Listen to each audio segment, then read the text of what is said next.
Hello दोस्तों, स्वागत किया जाता है फिर से हमारे एक नए वीडियो में। दोस्तों कैसे हैं? उम्मीद करते हैं कि आप सभी मस्त होंगे, परमेश्वर से दुआ प्रार्थना आराधना स्तुति करते होंगे।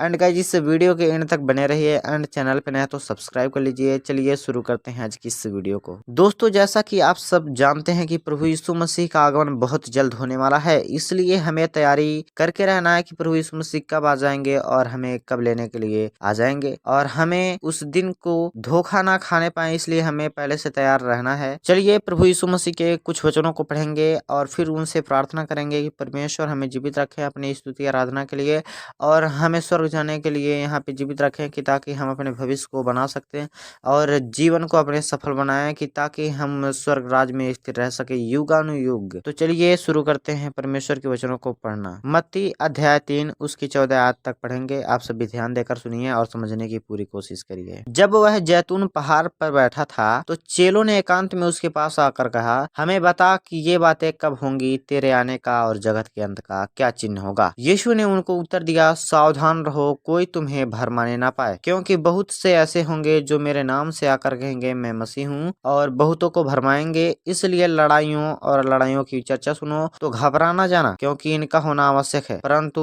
उस समय अंत ना होगा। क्योंकि जाति पर जाति और राज्य पर राज्य चढ़ाई करेगी, और जगह जगह अकाल पड़ेंगे और भूकंप होंगे। ये सब बातें पीड़ाओं का आरंभ होंगे। ये सब बातें पीड़ाओं का आरंभ होंगे, तब वे कलेश देने के लिए तुम्हें पकड़वाएंगे और तुम्हें मार डालेंगे, और मेरे नाम के कारण सब जातियां तुम लोगों से बैर रखेंगे। तब बहुत से ठोकर खाएंगे और एक दूसरे को पकड़वाएंगे और एक दूसरे से बैर रखेंगे। बहुत से झूठे भविष्यवक्ता उठ खड़े होंगे और बहुतों के भरमाएंगे। अधर्म के बढ़ने से बहुतों का प्रेम ठंडा पड़ जाएगा, परंतु जो अंत तक धीरज धरे रहेगा उसी का उद्धार होगा। और राज्य का यह सुसमाचार सारे जगत में प्रचार किया जाए कि यीशु आने वाला है, कि सब जातियां पर गवाही हो, तब अंत आ जाएगा। आमीन। दोस्तों इन वचनों में आपने देखा कि प्रभु यीशु मसीह कितने बड़ी यहाँ पे भविष्यवाणी किया है, कि यीशु यानी कि अपने आप को यह भविष्यवाणी कर रहा है कि मैं जब आऊंगा तो क्या क्या होंगे। उनके चेलों ने उनसे पूछा कि बता कि हमें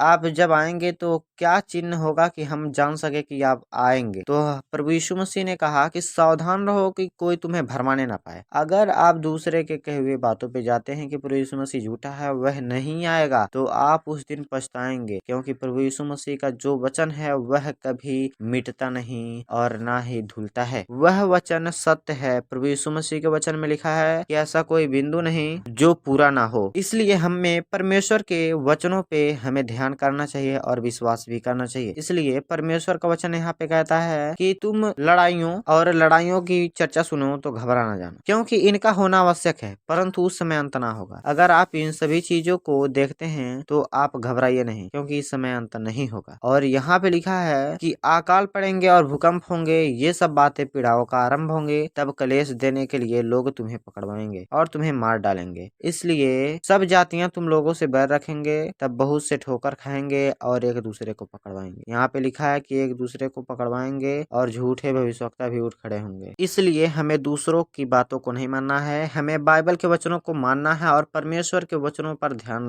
करना है। परमेश्वर का एक भी वचन नहीं मिटेगा, हर एक वचन उनका पूरा होगा। ऐसा कोई भी वचन नहीं है जो ना पूरा होए। परमेश्वर का यह सुसमाचार सारे राज्य में हमें प्रचार करना है। इसलिए हम इस वीडियो को बनाते हैं कि सारे लोग जान सकें कि यीशु मसीह कौन है और किस लिए इस पृथ्वी पर आया, हम क्यों ऐसा गुनाह किए कि प्रभु यीशु मसीह ने हमारे पापों को धोने के लिए आया, और प्रभु यीशु मसीह का हम पर कितना बड़ा एहसान है कि हम उससे कभी चुका नहीं सकते। प्रभु यीशु मसीह हमें अनंत जीवन दिया है, इसलिए हमें प्रभु यीशु मसीह को धन्यवाद करना चाहिए। आइए दोस्तों हम छोटी सी प्रार्थना करना है प्रभु जी से और फिर इस वीडियो को एंड करेंगे। तो चलिए परमेश्वर से प्रार्थना करते हैं। हालेलुया हालेलुया हालेलुया। हे सर्व सृष्टि के मालिक परमेश्वर यहोवा, हम आपको धन्यवाद करते हैं पिता। आपने जीवित रखा, संभाल के रखा, हर एक मुसीबत परेशानी दुख संकट से बचा के रखा, इसके लिए धन्यवाद करते हैं पिता। आपने हमें बचाया, जीवित रखा, संभाल के रखा, हर एक मुसीबतों से बचा के रखा, इसके लिए धन्यवाद करते हैं।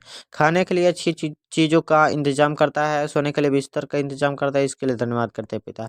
हे पिता, बहुत से लोग होंगे कि वे आज मर गए होंगे, फिर भी हमें पिता आपने जीवित रखा और अपनी स्तुति के लिए जीवित रखा है। और पिता आपने जीवित रखा, हमारे पापों को धोया, इसके लिए धन्यवाद करते हैं पिता। जीवित परमेश्वर, अनुग्रह करने वाला परमेश्वर, हम आपको धन्यवाद करते हैं। हमारी इस छोटी सी प्रार्थना को सुनिए यीशु राजा, हमें जीवित रखें और हमारे परिवार में खुशी लाएं, यीशु के नाम में धन्यवाद करते हैं पिता। मेरी इस छोटी सी प्रार्थना को सुनना यीशु राजा और उत्तर को देना, मांगते उद्धार उद्धार करता यीशु मसीह के नाम से, जीवित परमेश्वर के नाम से पिता।